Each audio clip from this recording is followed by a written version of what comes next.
بسم الله الرحمن الرحيم نحمده ونصلي ونسلم على رسوله الكريم أما بعد.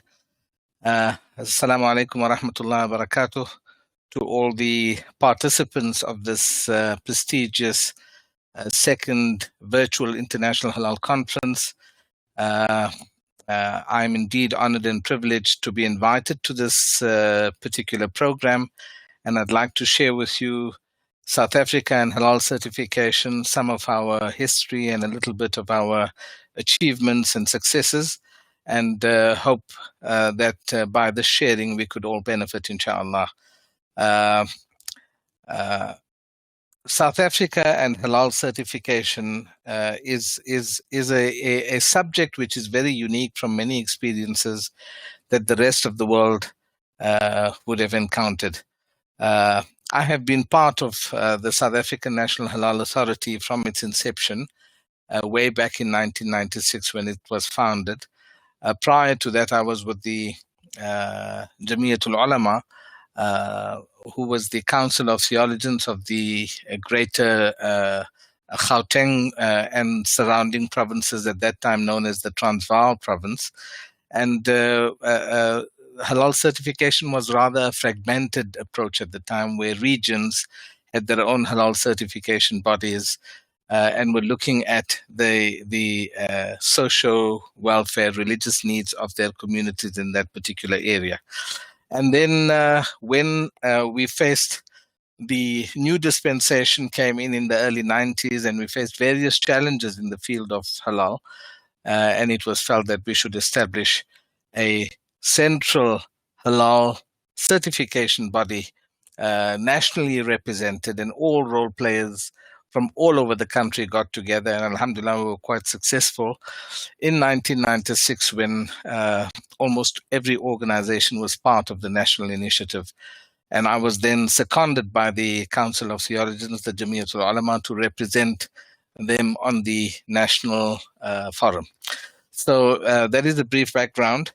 But coming to Africa itself, Africa has a very strong relationship with Islam. And those that know a bit of Islamic history will know that the earliest contact that Muslims of Arabia had with any other country or continent was Africa. It was in the year 631 Hijri that when the Muslims were being persecuted in Makkah al-Mukarramah, the early Muslims that Rasulullah sallallahu alaihi wasallam advised and instructed them to move on to Habasha, which is the Ethiopia, Eritrea area, Abyssinia, where there was a Christian king, Najashi, who was very compassionate, affectionate, and kind. And Rasulullah sallallahu alaihi wasallam accordingly instructed them to migrate to Habasha. And this is the amazing association and relationship that Africa enjoys with Islam. So yes, they approached the King Negus or Najashi at the time, and he gave them refuge. And they were able to live comfortably for that period of time until they were then advised to return, and then the second migration took place to Medina. So Africa in itself is an amazing continent, and it has in excess of 500 million Muslims. So many people would not know even that the greater part of West and North Africa is Muslim. Southern African region and South Africa, where we are, the Muslim population is rather lesser. In fact, in South Africa, we only have a maximum 2 million Muslims that reside in South Africa. Okay, Islam in South Africa is also not new. It's unlike Europe, where it's 5, 6, 7 decades old. Islam in South Africa is almost 4 centuries old. The early Muslims landed in Cape Town, which is on the southern tip of Africa, on the southern tip of the African continent, and that is the beautiful mother city of Cape Town that you see in front of few, and that's where the first Muslims were brought in. There were three waves of immigrants and influx of Muslims into South Africa. The first was with the Malay community, or who were brought in as political prisoners from the Indonesia, Java area at the time. And they were brought in, and they actually laid the foundations of Islam. And it's amazing, the historical artifacts as well. If you ever visit Cape Town, that you will able to see handwritten Qur'ans by the Mashayikh of the time, and the great work that they did in laying the foundations of Islam in this part of the world. The second wave of Muslims came through in the late 1800s when the British were ruling. So the Dutch brought the Malay Muslims through, and then the British colonialists brought the Indian Muslims through. They were brought in. The British colonialists needed indentured labor to work the sugarcane fields in South Africa. So they brought Indian laborers as indentured labor through, and at the time, many of our forefathers who were businessmen and entrepreneurs also took the opportunity to look for greener pastures and came down to South Africa in the late 1800s and early 1900s. The third wave was obviously in the 1990s, when the sanctions were lifted and the new dispensation came in. People from North Africa, a huge wave of Muslims from Egypt and Somalia and Kenya, all also came down and settled in South Africa. So these were the three influxes that we have of the Muslim community in this country.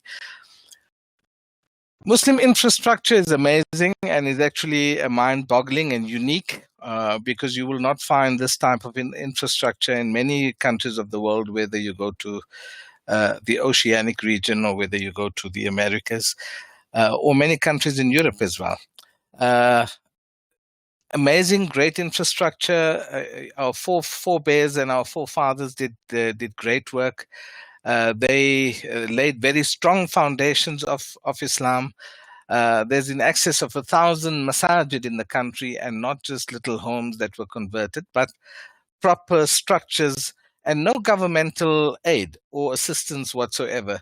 These were Muslim communities that got together and built these masajid all over the country. Madaris and makatib, this was also a very important cornerstone laid by our forebears, where they ensured that the Islamic education of the children is upheld, maintained all the time. So there's in excess of 1,000 madaris as well all over the country, which teach basic Islamic education to children. Muslim schools, this also started in the late 80s, early 90s, were dedicated schools to preserve. Once we moved out into the new dispensation in the early 90s, we were exposed to a whole host of different challenges that children were faced.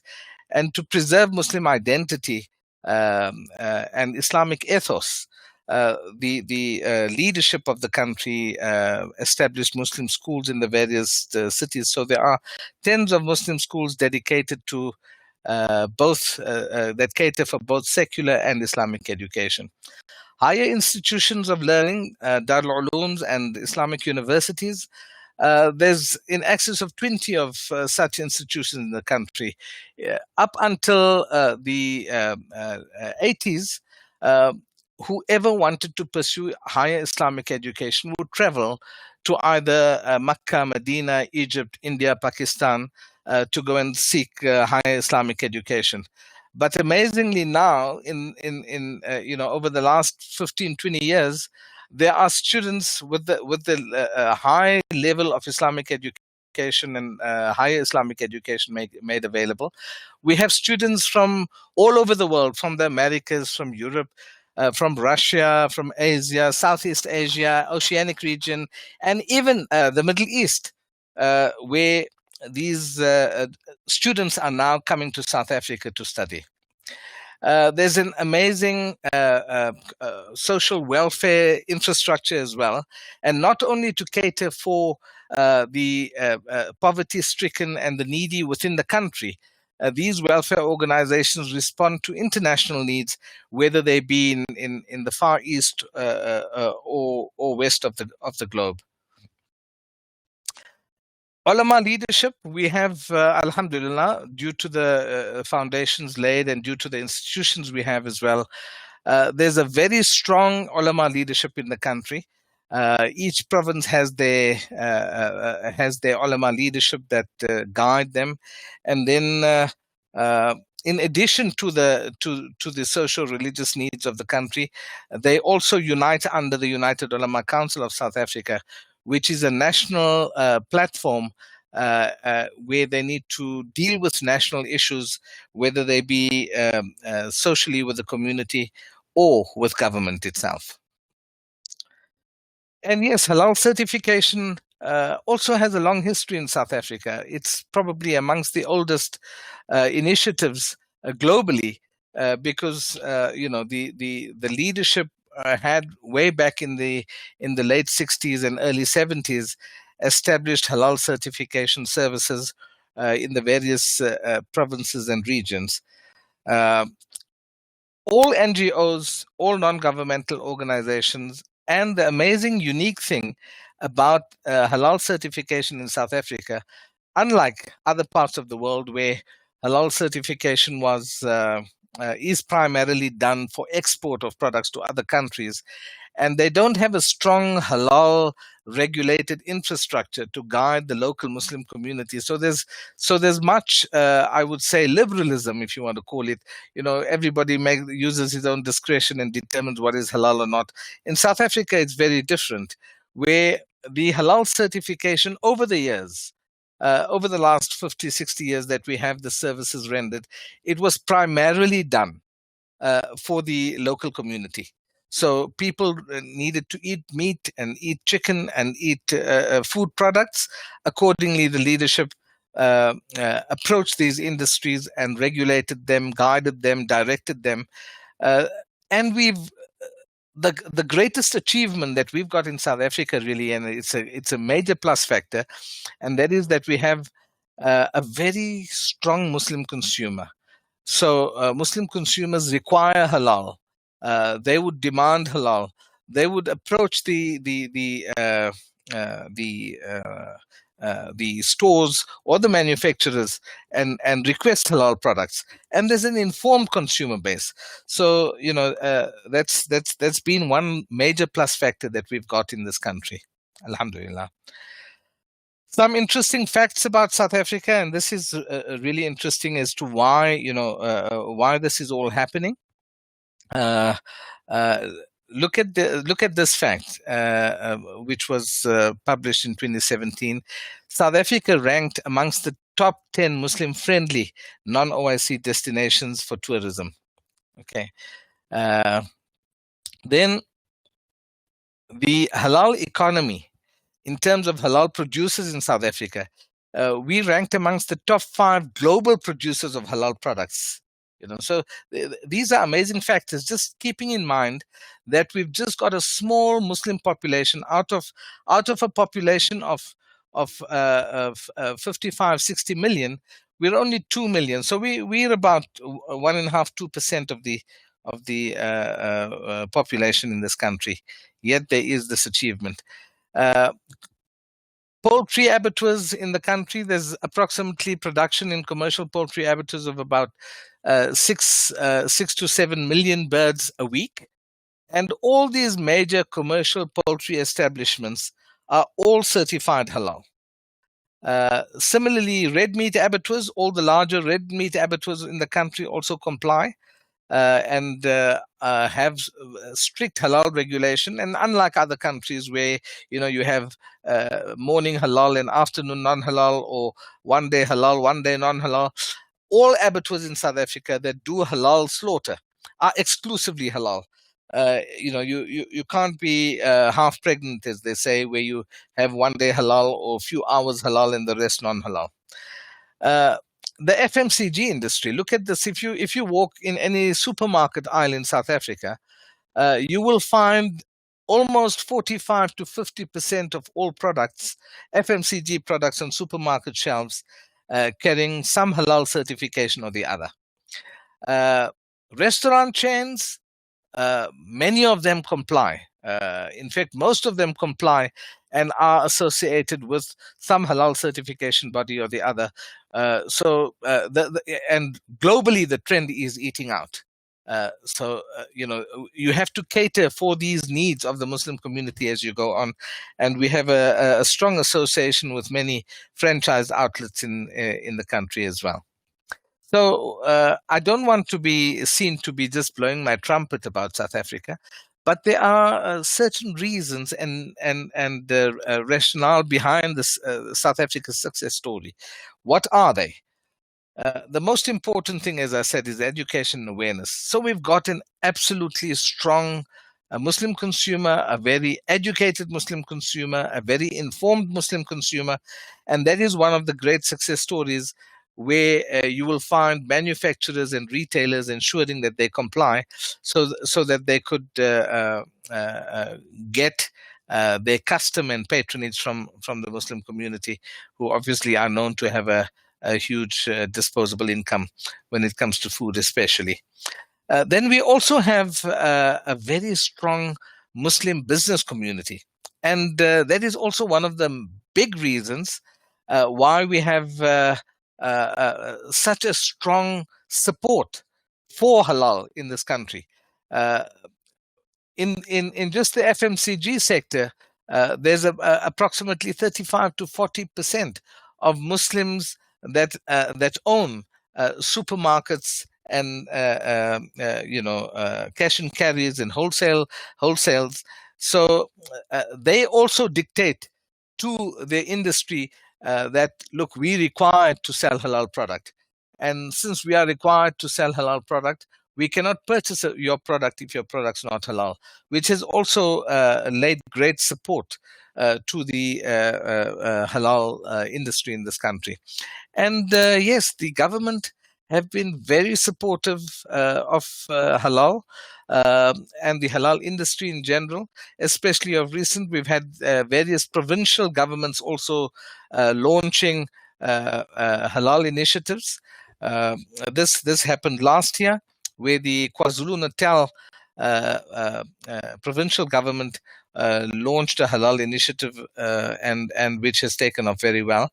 And then the Western Cape actually was one step ahead. They have been, for the last few years, very involved and very supportive and looking at ways and means of growing the halal industry. Now I'll just touch on a few interesting things which many people would not know. Halal hasn't really been something that has been mooted and motivated and initiated by Muslim countries. Unfortunately not. Whilst the rest of the world have been leaps and bounds, the non-Muslim world have been leaps and bounds in trying to establish a strong halal industry within their countries, Muslim countries lagged behind. And it was only about 7-8 years ago, that the OIC actually acknowledged this shortcoming and decided that, look, we need to do something about this, and Muslim countries started establishing some halal standards of some sort. You wouldn't probably know which was the first port to have halal logistics in the world. It wasn't Saudi Arabia, neither was it Oman or any of the Middle Eastern countries, nor was it Malaysia or Indonesia for that matter. The first halal port was established in the Netherlands, in Rotterdam. Okay, so they understood this need of halal logistics, and they've been the leaders in this particular initiative. Which country established the first halal laboratory, the first halal science laboratory? to determine the halal status of ingredients and products and doubtful and unlawful items wasn't either any of the Muslim countries or any of the Islamic countries. It was but Thailand, which is a Buddhist country. They've taken the lead in establishing the halal science laboratory in the world. The majority of the world's halal products, where are they manufactured? As I said earlier, it's not in Muslim countries. In fact, in a research that was done, 85% of halal certified products were being manufactured in non-Muslim countries. And hence you see, why South Africa ranked amongst the 5 top producers of halal products. So it wasn't only about South Africa as well, and this is something that we can all learn from the South African experience, where halal certification wasn't being run as a private business. So we ran it purely for community benefit. It was run as public benefit, non-profit organizations, and thus, if we were able to share this information and the expertise and experience with various countries all over the world, we did so. And this has also been an amazing achievement on behalf of halal certification in South Africa, where we've contributed to various other countries. And I'm not going to mention the other provinces, but since we're focusing on South Africa and Africa, we've got a strong logistical support that we assist and render various organizations in South Africa, and some of them we've in fact assisted in establishing, from the foundation onward. So if you take Botswana, which is a neighboring country, Namibia, which is also a neighboring country on the west coast of Southern Africa, Malawi, we've been very instrumental in their foundation as well. Zimbabwe, we've got strong association with them as well. All neighboring countries. Mozambique, we've assisted them also in their establishment. Then Kenya as well, we've got association with them and strong affiliation since their establishment some decade or so ago. Tanzania also has recently established the Tanzania Halal Certification Council, and we've been very, very strongly assisting and supporting them all along. And most recently, it's been Seychelles, because of the increasing awareness amongst the global Muslim community and people wanting halal product when they go to these holiday destinations. Seychelles has also come on board and established the halal authority in that little island. And yes, we've got strong association with the island of Mauritius as well. Some of you might have had the opportunity to visit, and so just to give you an overview, that's the assistance, support, cooperation, and network that we readily provide to organizations all over the world. Obviously, if you run your organization like a business, you don't want to share because it's business secret. But alhamdulillah, here it has been very different in that this has been rendered as a service to the ummah, and accordingly, we'd like to see that service developing in every corner of the world.